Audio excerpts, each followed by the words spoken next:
Lunes 6 de julio del 2015.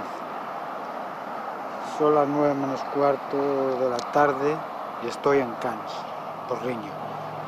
Estoy grabando O Castelo, o El Penedo del pianista,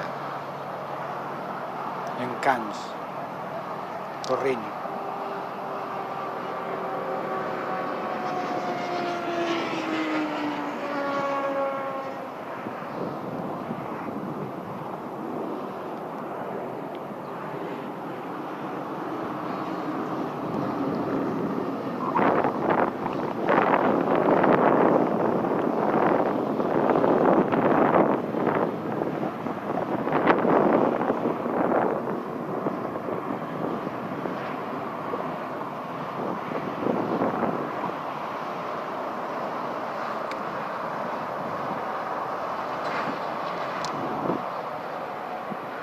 Ahí abajo en la esquina está o Faro de Budiño, desde aquí no se ve bien.